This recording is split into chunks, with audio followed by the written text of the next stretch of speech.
clip, t'es à côté, t'es comme ça, tu pries pour que ça se passe bien, tu vois, ou au moins aussi bien qu'elle répète, et voilà. Alex Good présente donc ce soir la 7e saison de La France a un incroyable talent sur M6. On reste ensemble, vous continuez à nous parler du programme dans un instant? Oui, je reste avec toi, enfin avec vous. Allez, à tout de suite après le rappel des titres sur Sud Radio+. Merci beaucoup Bertrand, à demain. À demain. Sur Sud Radio+. Tous les jours, midi 14h, le cœur au Sud. Et il est toujours avec nous, Alex Good, pour parler donc du lancement ce soir de la 7e saison de La France a un incroyable talent. C'est à 20h50 et c'est sur M6. Le duo que vous formez avec la co-présentatrice de l'émission, Sandrine Cormand. Ma moitié télévisuelle. Votre moitié télévisuelle, comme vous l'appelez. En tout cas, ce qu'on peut dire, c'est qu'on voit qu'il y a une belle complicité entre vous deux, ce qui n'est pas le cas de tous les duos qui présentent en ce moment des émissions Je ne vois pas télé. ce que tu veux dire. Qu'est-ce que tu as gêné? Quelques conseils pour vos amis de la Une, par exemple. Bah écoute, non, mais en plus, je ne sais pas, il paraît que ça se passe pas si mal que ça, faut arrêter. C'est vrai, on parle évidemment de... Alors, excusez-moi, comme j'ai une culture télé inexistante, je le rappelle, vous faites de Vincent et Sandrine, qui à mon avis s'entendent très bien. Je pense Vincent que tout cela... Qui présente quelle émission? Danse avec les stars. Ah oui, la fameuse que je n'ai toujours pas regardée, d'accord. Enfin Claire, vous êtes un petit peu particulière quand même. Nous aussi on danse avec Sandrine, mais je suis n'a pas besoin d'aller sur Sud Radio, TF1. je suis pas la seule, attendez, C'est vrai. franchement. Alors comment vous faites pour vous entendre aussi bien? Eh ben en fait on est amis dans la vie, ça résout le problème. En fait on s'est rencontrés pour la toute première fois, toute première fois, Oh là là. il y a très longtemps quand ils nous ont proposé de faire notre premier bêtisier ensemble à l'époque. Et puis très vite on a hyper sympathisé parce qu'elle est folle en fait, faut le dire. Donc, c'est surtout ça, c'est qu'elle fait. Elle est belge déjà. Déjà c'est une belle Belge. C'est une belle Belge, c'est vrai. Elle était quand même Miss Belgique, hein, on va pas le rappeler, mais quand même, tout de même. Parce que ça date un peu maintenant, donc je dis plus l'année.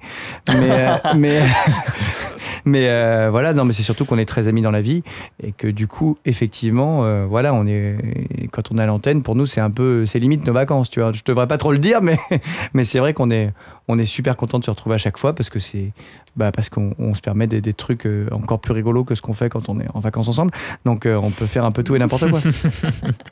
Et avec le reste de l'équipe et notamment le jury, on voit souvent des magnétos dans l'émission, des petits magnétos qui montrent un peu l'ambiance dans les coulisses.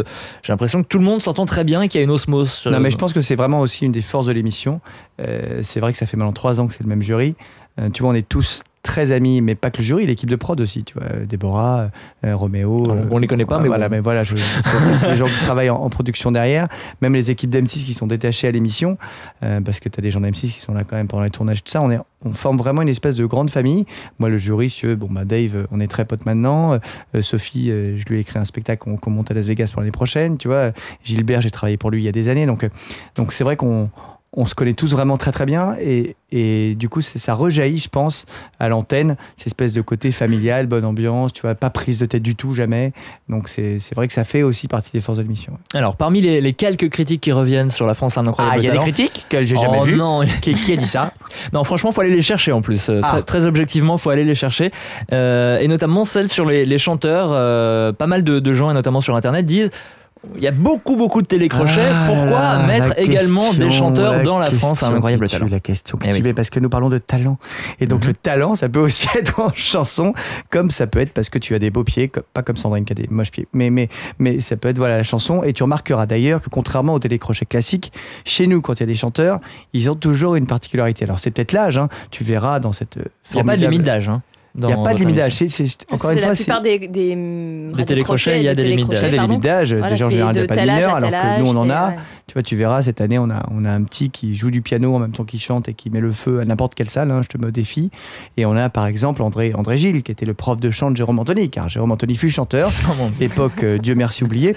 Mais, vous allez ressortir un peu les dossiers là-dessus? Non, mais c'est très très drôle. Figure-toi Jérôme ne savait pas que son ancien prof était là. Jérôme Anthony, qui est un des... qui est l'animateur de la seconde partie de soirée.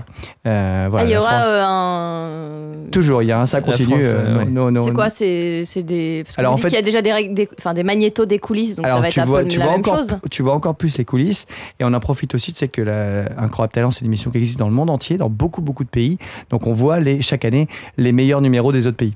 Donc c'est vraiment une prolongation, tu vois, de l'émission, ça fonctionne super bien, Jérôme est super bien dans le truc, avec les candidats évidemment, pour faire une interview, il n'y a pas mieux que lui, donc c'est sûr. Avec qui ça, pardon? Avec les candidats, il fait des interviews se pisser dessus de rire en général, donc c'est très drôle. Et donc on a retrouvé son prof de chant qui lui a, je crois, 76 ans, tu vois, qui vient chanter et qui a une voix de crooner incroyable. Voilà, vous donc le faites chanter Jérôme chante souvent. Hein. Tu devrais regarder l'émission. Il est très très fort en Claude François. Là, il est inégalable parce que c'est le même. T'as l'impression que c'est pareil. Mais il chante d'autres trucs aussi. Quoi. Et vous chantez ? Alors non, très très mal. Enfin, Et vous dansez un peu au moins mais je danse un peu. L'année dernière, ils m'ont fait danser Michael Jackson en dans 2 jours avant, si tu veux. Bon, il se trouve que heureusement, j'avais fait ça pendant quelques années. Quelques bases. Quelques bases. Mais quand même, ça m'a un peu fait flipper. Et je chante, écoute, je chanterai au cinéma le 13 février dans Hôtel Transylvanie où je chante. Voilà. Qu'est-ce que c'est Hôtel Transylvanie ? C'est un dessin animé qui va sortir le 13 février, dont je fais la voix du héros. Et ils m'ont demandé de chanter. Je leur ai dit, mais je ne sais pas chanter. Ils m'ont dit, on va prendre un chanteur qui a ta voix, mais essaye quand même. Et finalement, j'ai essayé. Ils ont gardé ma voix. Et c'est absolument terrible. Hein. Mais voilà. C'est un personnage de quel genre ? Je joue Jonathan, qui est un jeune Jonathan, qui est un jeune garçon qui arrive dans un hôtel qui est gardé par Dracula, où il y a la momie, Frankenstein, le loup-garou, l'homme invisible, enfin tous les monstres que tu peux connaître, et c'est complètement délirant. Voilà. C'est la première fois que vous faites doublage de film ? Écoute, j'avais fait déjà pour Sony une toute petite voix, j'avais fait 2 voix de présentateur télé il y a 3 ans dans Tempête de boulettes géantes, et là du coup ils m'ont rappelé pour faire le gros rôle, donc je les ai remerciés. Tempête de boulettes géantes. C'est ça, Tempête de boulettes géantes, c'était en rapport avec la météo vaguement, donc du coup j'étais allé, et là voilà, donc là oui c'est la première fois que je fais un truc aussi gros, et en plus que je chante, alors c'était horrible. Bon, pour reparler de l'émission de ce soir, la France revenons à nos incroyables moutons et à nos brebis, puisque nous aurons des brebis ce soir, je le rappelle. Est-ce que vous allez parfois discuter avec le public ? Tout le temps. Déjà, est-ce que le public, c'est que des amis, des gens qui passent Ah non, pas du tout. Non, surtout avec le succès grandissant de l'émission. C'est-à-dire que quand on a commencé il y a 4 ans avec Sandrine, enfin il y a 3 ans du coup, c'est la 4e saison. Quand on a commencé il y a 3 ans avec Sandrine, il y avait 300 personnes dans le public. Et là, on est obligé de dire aux gens qu'ils ne peuvent pas rentrer. Tu veux, donc ça devient un peu... voilà, là, on a un peu plus de 1000 personnes dans le théâtre d'ici les Moulineaux. Je termine. D'ici les Moulineaux. Donc on est complet, et oui, on est tout le temps là, on va les voir tout le temps. Là cette année on a essayé de les entraîner pour le flash mob, puisque on avait cette fameuse choré à apprendre qu'après ils sont tous venus faire quand même à la Tour Eiffel. Donc non, c'était vraiment. Ils vous disent quoi le public quel retour vous avez sur l'émission en règle générale? Les gens sont vraiment hyper contents quoi. C'est surtout, je dis vraiment, c'est tu passes en 2 secondes du rire aux larmes, de la peur à l'émerveillement. C'est ça qui est formidable avec cette émission, c'est la variété qui fait que c'est pareil quand tu es en condition de tournage sur les auditions, c'est qu'il y a un numéro après un autre. Donc tu es sans arrêt étonné, bouleversé. Il y a aussi des numéros qui ne sont pas au niveau, puisqu'il y a des numéros qui se font retoquer aussi. Mais d'ailleurs qu'on ne passe pas en général. Vraiment, il y a plein de numéros qu'on ne passe pas dans l'émission.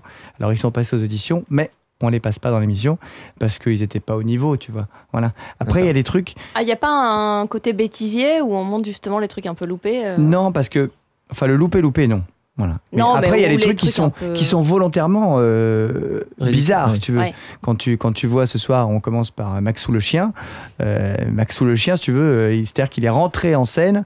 Je dévoile pas trop, mais il est rentré en scène. Il lui est déjà arrivé un truc un peu embêtant. Mais d'accord, c'est une vraie personne, Maxou le chien. C'est une vraie personne, oui. Mais c'est quelqu'un qui est Maxou le chien. Ce qui avait pu être critiqué dans la Nouvelle Star, c'était le côté un peu humiliation de certains candidats par moment. Oui, alors ça c'est pareil. Le débat est vaste parce que les gens, ils viennent de leur plein gré. Ouais. Tu vois, il y a pas de... Les gens, ils choisissent, quoi. Et parfois, on a des numéros, on se dit, mais qu'est-ce qu'il fait là ? Le problème, c'est que parfois, ça cartonne. J'ai pas de dévoiler, mais cette année, on a une chanson complètement absurde, mais vraiment, mais stupide. Et en fait, t'as l'impression que le mec, c'est le nouveau Cotener, quoi. C'est-à-dire que tout le monde s'est levé, ça a été l'hystérie dans la salle, Gilbert allait chanter avec lui, le jury allait chanter, et finalement, la chanson va être, je pense, un tube, tu vois. Voilà, c'était arrivé avec Sébasto, il fait la poule. Ouais. Tu vois, quand tu vois un mec déguisé en poule qui chante fais la poule, poule, tu te dis ça va faire un four, sauf qu'il a vendu je sais pas combien de centaines de milliers de son disque, et ça a cartonné. Donc, on se doit, si tu veux, de les recevoir, ces gens-là, parce que tu sais jamais. Voilà ce qui va se passer. Alors, avant de se dire au revoir, moi j'avais quand même quelques autres questions sur autre chose que la France a un incroyable talent. Pourquoi vous avez décidé d'arrêter la météo ? Écoute, parce que j'ai beaucoup de travail. Non, mais c'est une décision qu'on a prise en commun avec la chaîne, parce qu'il se trouve que je commence à avoir quand même, j'ai la chance que la chaîne me fasse confiance et que j'ai beaucoup d'émissions. J'ai un incroyable talent on l'oublie, mais qui est quand même le plus gros divertissement de la chaîne. Ouais. Voilà, et c'est la plus grosse émission de flux de la chaîne, juste après L'amour est dans le pré. Donc c'est une grosse émission déjà. J'ai les bêtisiers tous les ans, je serai encore là à Noël. Et puis cet été sûrement, et puis j'ai 60 secondes chrono aussi maintenant qui est le jeu de la chaîne. Il n'y a pas d'autre jeu sur la chaîne à part 60 secondes chrono, donc si tu veux, qui est aussi un prime.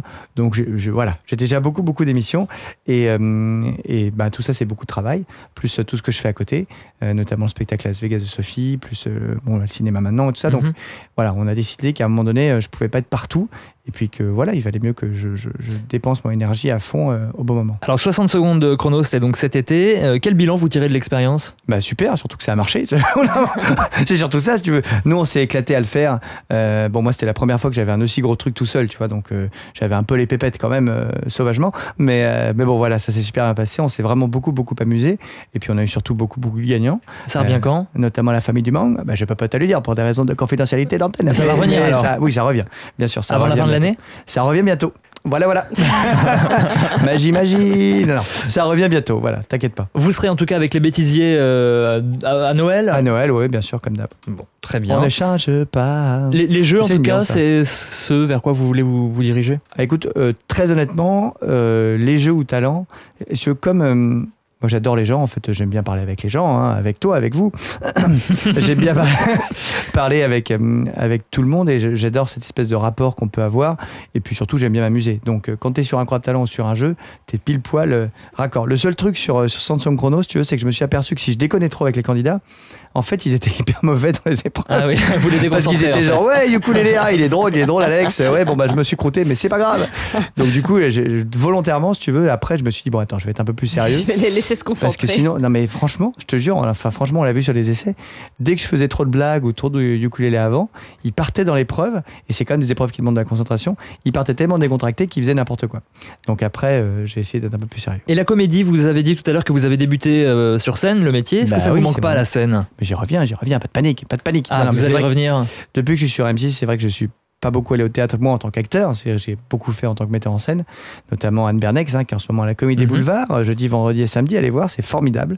C'est encore une blonde, je suis habitué, mais c'est aussi une folle, donc c'est génial, je fais que dans les blondes folles. Et vous allez remonter sur scène quand ? Et je monterai sur scène en 2013, dans une pièce absolument incroyable, qui est formidable. Je dis pas trop encore, mais voilà, qui est pleine... Une pièce, donc vous ne serez pas tout seul sur scène ? D'émotion. Ah non, ça jamais. Alors jamais. Ça, tu ne me verras jamais un petit one-man show Alex Good, non ? Ah, mais jamais. Mais non, mais justement pour les raisons que j'ai dit tout à l'heure. C'est-à-dire que c'est comme les jeux, c'est comme talent. Moi, j'adore le partage. Tu vois, j'aime bien être avec des gens, y compris quand je suis sur scène. Je trouve qu'aller sur scène 1h30 tout seul, alors c'est pas de la mégalomanie, hein, c'est pas ce que je veux dire, mais c'est vraiment, faut imaginer, si tu veux, que tu vas t'amuser à te mettre en valeur pendant 1h30 et tout. Moi, ça me gonfle éperdument.